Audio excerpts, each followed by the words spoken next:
I want to start you out with some pictures that you sent in to us via Facebook. First, of the fire that was around the Whitefield area yesterday. Of course, red flag conditions are expected again today, and we'll talk more about that momentarily, but thankfully that got under control. We had our flower contest going on for a little while, and I thought this one was a great one in the state of Florida. Columbine there. Thanks to Debbie for sending that in to us. And we'll wrap it up with a couple of sunset pictures. Ron Losey getting the windmill in there. That's always nice. Way to frame that up. Looks beautiful out there. Debbie Foster sent this one in with just a few clouds around as the sun was dropping in on the horizon. This morning is pretty. It's 60 degrees right now. The wind is not terribly strong yet. We have pretty good visibility, so we've been kind of keeping an eye on that smoke from the western wildfires. Doesn't seem to be much of a factor out there. And the sky is mostly clear across the area. I mentioned the red flag conditions. We expect those once again today for parts of the area.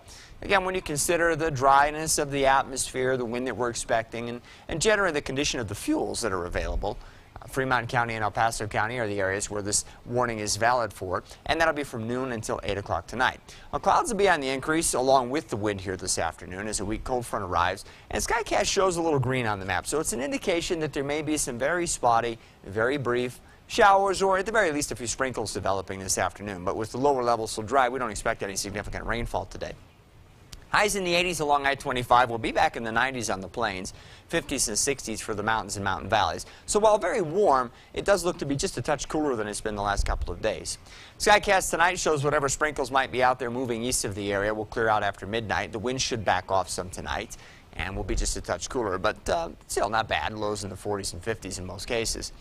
Tomorrow, highs in the 70s, then we'll jump back into the 80s for a couple of days. Starting Saturday and more so on Sunday, scattered showers and thunderstorms are going to become more likely. Monday right now looks to be the most active day for us over the next 7, and temperatures may only reach the 70s for highs early next week.